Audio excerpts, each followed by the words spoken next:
အားလုံးမင်္ဂလာပါကျွန်တော်တို့မိုးဆက်ပဲဖြစ်ပါတယ်ကျွန်တော်အရင်ဘက်ကပြောပြခဲ့တဲ့အတိုင်းပဲကျွန်တော်တို့ဒီ trading gap တွေကို PSA ကို grading ပို့ရမယ်ဆိုလို့ရှိရင်ဘာတွေပြင်ဆင်သင့်လဲဘယ်လိုမျိုး pre grading လုပ်သင့်လဲဆိုတဲ့အချက်လက်တွေကိုကျွန်တော် share လုပ်ပေးမှာပဲဖြစ်ပါတယ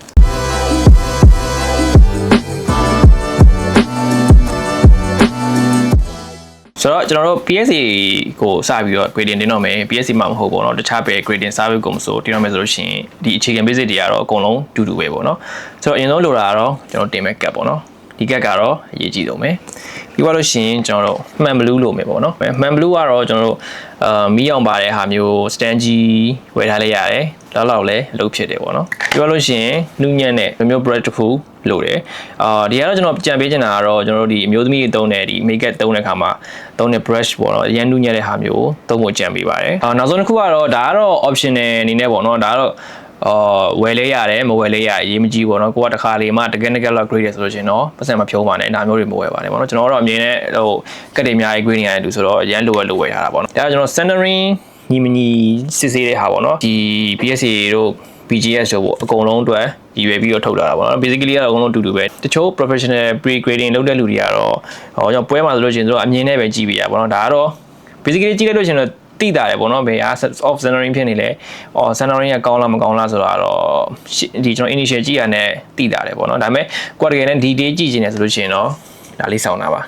ဒါကျွန်တော်တို့ဒေါ်လာ20လောက်တော့ပေးရမယ်ပေါ့နော်အဲကျ plastic ကတ်နဲ့လာတာရှိအဲ့ဒါတော့ဈေးပိုတက်တာတယ်ပေါ့နော်ငယ်လို့ကိုကဒါမျိုးတွေမဝယ်ခြင်းဆိုလို့ရှိရင်ကျွန်တော် AI နဲ့စစ်တဲ့ဒီ software တွေ application တွေလည်းအများကြီးရှိရပေါ့နော်အဲ့ဒါဆိုလို့ရှိရင်တော့ကျွန်တော်ပြီးသွားလို့ရှိရင်ပြောပြမယ်ဘယ်လိုဆက်ရတယ်ဆိုတာပေါ့နော်ဆိုတော့ကျွန်တော်တို့အရင်ဆုံးအနေနဲ့ဘာစလုပ်တင်နေဆိုတာကိုစလိုက်ကြမှာ Okay ကျွန်တော်တို့အရင်ဆုံး grading လုပ်တော့မယ်ဆိုလို့ရှိရင်တော့ဒီမှာဖော်ပြထားတဲ့ပစ္စည်းတွေအရင်လိုတယ်ပေါ့နော်အရင်ဆုံးအနေနဲ့ကျွန်တော်တို့ grade cut ပေါ့နော် grade cut ကတော့အရေးကြီးဆုံးနောက်ပြီးသွားလို့ရှိရင်ကျွန်တော်တို့ pre grading လုပ်ပြီးသွားလို့ရှိရင်ထည့်ရမယ်ဒီ saver plastic ကတ်ကလေးလိုတယ်ပေါ့နော်နောက်တစ်ခုကတော့ဒီဟာကတော့ကျွန်တော်ရှေ့မှာပြောခဲ့တဲ့ centering စစ်တဲ့ပစ္စည်းလေးပေါ့နော်ဒါကတော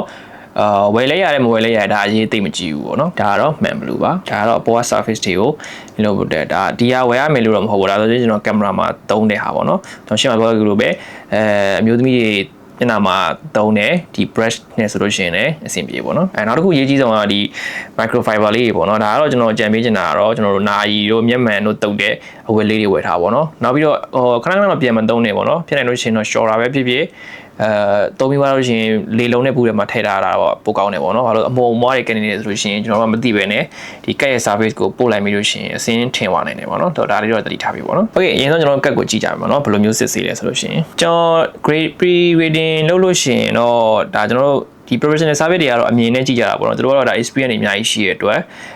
တို့ကကောက်ကြည့်တာဒီကတ်က grade တင်လားမ grade တင်လားဆိုတော့တခါတည်းကျွန်တော်ပွဲတွေသို့မဟုတ်တို့ရဲ့ဒီ site တွေမှာခါလေးစုပ်ဖြတ်ပြီးရပေါ့နော်ကျွန်တော်ဆိုလို့ရှိရင်ဒါကကျွန်တော်အများကြီးရှေ့မှာ grade ထားပြီးဆိုတော့ကျွန်တော်ဒီလိုမျိုးအမြင်နဲ့ pre grading ကိုကြည့်လို့ရတယ်ပေါ့နော်ဘာလို့ကျွန်တော် single တွေဆိုလို့ရှိရင်ကျွန်တော်ကဒီ online အနေပဲအမြဲဝယ်ရတာဆိုတော့သူတို့ပို့ပေးတဲ့ပုံတွေကိုပဲကျွန်တော်ကြည့်ပြီးတော့ဆုံးဖြတ်ပြီးတော့ဝယ်ရတာများတော့ကျွန်တော်တို့ experience ရှိရပေါ့နော်အခုမှကိုက grade ပဲဆိုလို့ရှိရင်တော့ကျွန်တော်ကြံပေးချင်တာတော့ဒီ centering စစ်တဲ့ application တွေအများကြီးရှိရပေါ့နော်အဲ့ဒီဟာတွေနဲ့စစ်ပြီးတော့ကျွန်တော်တို့ဆုံးဖြတ်လို့ရရပေါ့နော်တကယ်လို့ကိုက application မသိဘူးဆိုလို့ရှိရင်တော့ကျွန်တော် ChatGPT တို့ Gemini တို့ကိုတပ်ပုံကိုကျွန်တော်တို့ဒီကောင်းကောင်းလေးရိုက်ပြီးတော့သူတို့မေးလို့ရတယ်ပေါ့နော် Okay ဒီကက်မှာဆိုလို့ရှိရင်အားလုံးမြင်တဲ့အတိုင်းပဲကျွန်တော်တို့ဒီဘက်ကနည်းနည်းလေးကြီးတယ်ပေါ့နော်ဒါကျွန်တော်အမြင်ကြီးရတော့သိတာပါတယ်ဒီဘက်ကနည်းနည်းလေးသေးနေရပေါ့နော်အပေါ်ကတော့အဆင်ပြေတယ်မှာဆိုလို့ရှိရင်ဒါကျွန်တော်အရင်ကြည့်ရဆိုလို့ရှိရင်အနောက်ဘက်က centering ကဒီပေါ်လေးနည်းနည်းကြီးတယ်ပေါ့နော်ဒီပေါ်လေးနည်းနည်းကြီးတယ်ဘေးနှစ်ဖက်ကဆင်ပြေပေါ့နော်ဒီပေါ်နည်းနည်းလေးကြီးနေရပေါ့နော်နည်းနည်းကြီးနေရပေါ့ဘာလုံးကတော့ကျွန်တော်သိစိုးစိုးမဖြစ်ဘူးတော်တော်လေးကောင်းတယ်ဆိုလို့ရှိရင်တော့ဒီကက်က grade တင်တယ်ပေါ့နော် Okay ကျွန်တော်တို့ဒါcentering ကိုတော့တွင်ကြီးနဲ့စစ်မယ်ပေါ့အဲ့ဒါတော့ကျွန်တော်ဝယ်ထားတယ်ဒီတိုင်းနဲ့ကက်ကလေးနဲ့စစ်မှာပေါ့နော်ဒီကျွန်တော်ဒီကက်ဆိုလို့ရှိရင်တော့ကျွန်တော်ကလွယ်လေးပဲသူ့ရဲ့အခွန်လေးပါတယ်ပေါ့နော်ဒါလေးပါတယ်ဒီထဲကိုကျွန်တော်ကကတ်ကိုထည့်လိုက်တယ်ထည့်ယူရတယ်ကျွန်တော်ဒီတောင်းကိုကြာနေအောင်လို့စောင်းလိုက်တယ်ပေါ့နော်စောင်းပြီးလို့ရှိရင်ကျွန်တော်ကဒါလေးကိုပေါ်ကနေအုပ်လိုက်တယ်အဲ့ကြလို့ရှိရင်ကျွန်တော်ကဒီ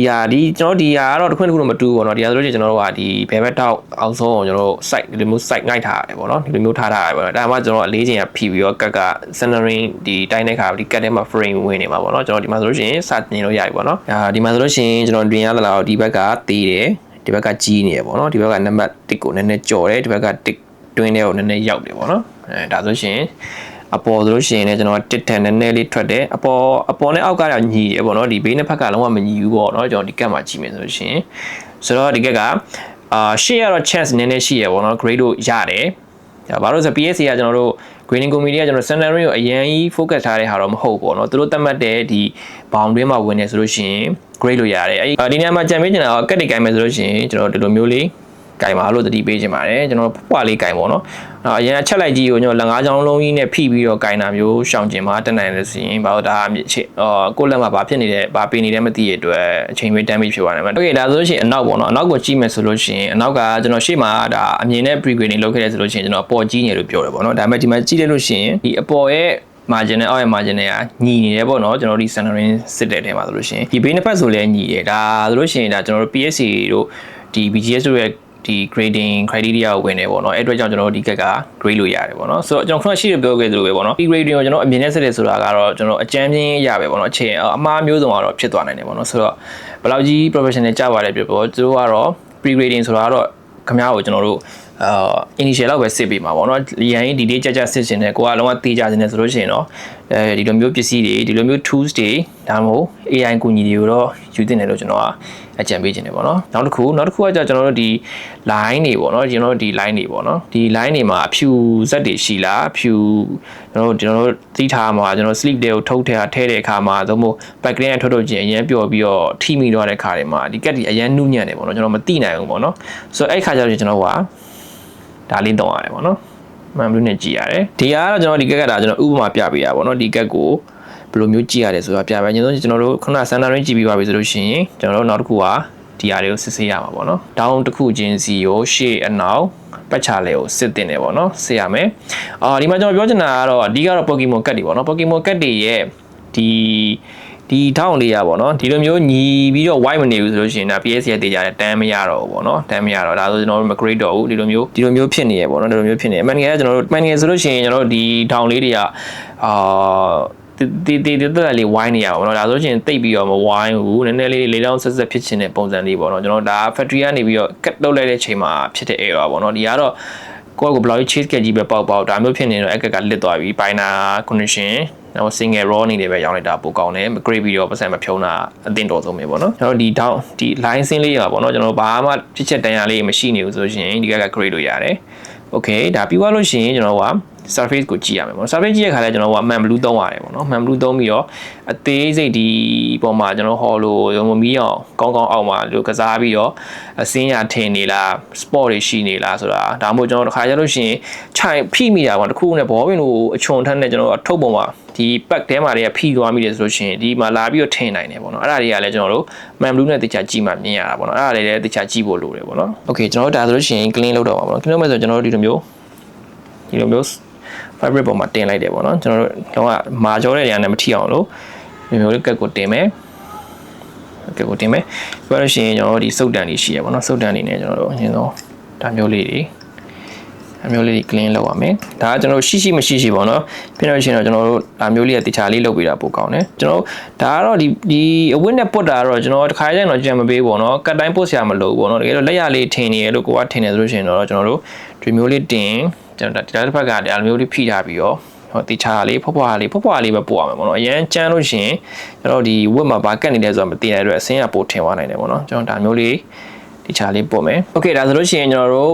pre wedding လည်းပြီးသွားပြီကျွန်တော် cleaning လုပ်တဲ့ step တွေလည်းပြီးသွားပြီဆိုလို့ရှိရင်ကျွန်တော်တို့နောက်ထပ်သူ့ကိုဘယ်လိုမျိုး PSA ပို့ဖို့အတွက်ပြင်ဆင်ရမလဲပေါ့ဒါဆိုလို့ရှိရင်ကျွန်တော် panty sleeve အသစ်ပေါ့နော်ကျွန်တော်တို့ panty sleeve အသစ်တွေကိုထည့်လိုက်မယ်ပေါ့နော်ထည့်သွားလို့ရှိရင်ကျွန်တော်ဒီမှာသတိထားမှာ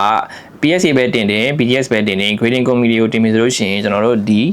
saver တွေကိုထည့်ရတယ်ပေါ့နော်ကျွန်တော်တို့ top loader လို့အမာကြီးနေထည့်ပြီးပို့လို့မရဘူးထည့်လို့ရှိရင်ခင်ဗျားတို့ grading committee ရလို့ရှိရင်ခင်ဗျားတို့ကဒီ charges ပို့ထပ်တောင်းပါပေါ့နော်ဆိုတော့ကိုကတစ်ခါလေးဒီ area တွေကိုထည့်သွားတာအကောင်းဆုံးပဲဒါဆိုလို့ရှိရင်ကျွန်တော်တို့ grading ပို့ဖို့အတွက် ready ဖြစ်သွားပြီပေါ့နော်ဒီမှာကျွန်တော်ပြောချင်တာက saver တွေကိုထည့်တော့မယ်ဆိုလို့ရှိရင်ကျွန်တော်အရင်ဆုံး finalize ဖြစ်သွားပြီတေချာသွားပြီဒီကက်ကိုငါ grade တော့မယ်ဆိုတော့တေချာသွားပြီဒီကက်က clean ဖြစ်တယ်ဆိုတာလည်းတေချာသွားပြီဆိုမှထည့်ပေါ့နော်ဘာလို့ကျွန်တော်ထည့်လိုက်ထုတ်လိုက်ဆိုရင်ကက်က damage ဖြစ်နိုင်တယ်ပေါ့နော်ဆိုတော့ကျွန်တော် sleep တွေကပဲဖြစ်ဖြစ်ပဲ saver တွေကပဲဖြစ်ဖြစ် top load တွေကဖြစ်ဖြစ်ခဏထုတ်လိုက်ထည့်လိုက် single ကက်ကိုမလုပ်ပါနဲ့ဒါကျွန်တော်သတိပေးတာပေါ့နော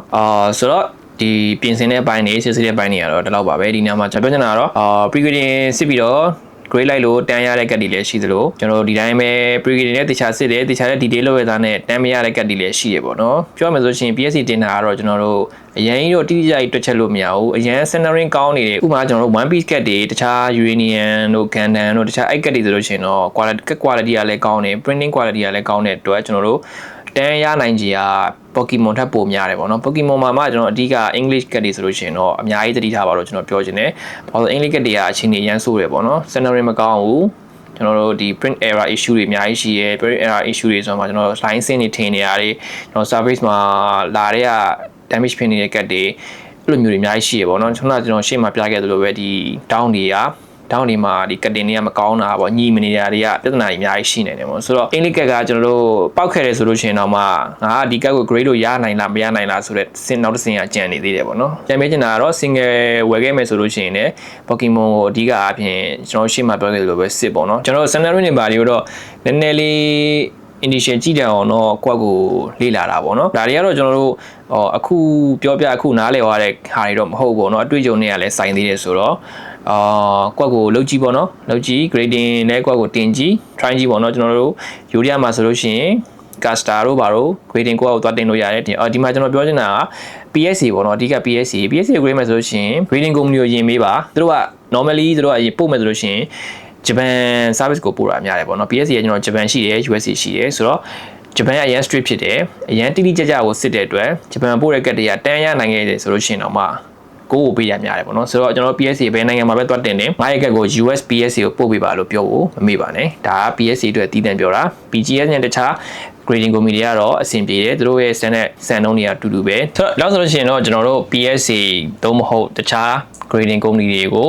ကျွန်တော်တို့ရဲ့ကတ်တွေကို grading ပို့ဖို့အတွက်တင်တော့မယ်ဆိုလို့ရှိရင်ဘာတွေလိုအပ်လဲဘာတွေပြင်ဆင်ရမလဲဆိုတာကိုတော့သဘောပေါက်လောက်ပြီးတော့ထင်ပါတယ်ဆိုတော့ဒီ chat တွေကိုအခြေခံပြီးတော့ကျွန်တော်တို့နောက်ပိုင်း single ဝယ်တာပဲဖြစ်ဖြစ်သို့မဟုတ်ကို pack တွေကနေပဲပေါက်တာပဲဖြစ်ဖြစ်ကိုတစ်ခါတည်းဆုံးဖြတ်လို့ရတယ်ပေါ့နော်အရန်ကြီးတော့မခက်ဘူးပေါ့နော်ဒါပေမဲ့အရန်ဒီလေးကြည့်တတ်ဖို့ကတော့ကိုယ့်ရဲ့ skill နဲ့ဆိုင်နေပေါ့နော်ဆိုတော့ဒီနေ့တော့လောက်ပါပဲနောက်တစ်ခေါက်မှာတော့ကျွန်တော်တို့ဘာအကြောင်းလေးပြောမလဲဆိုတော့တောင်းကြည့်ပေးပါဦးအားလုံးပဲတတာ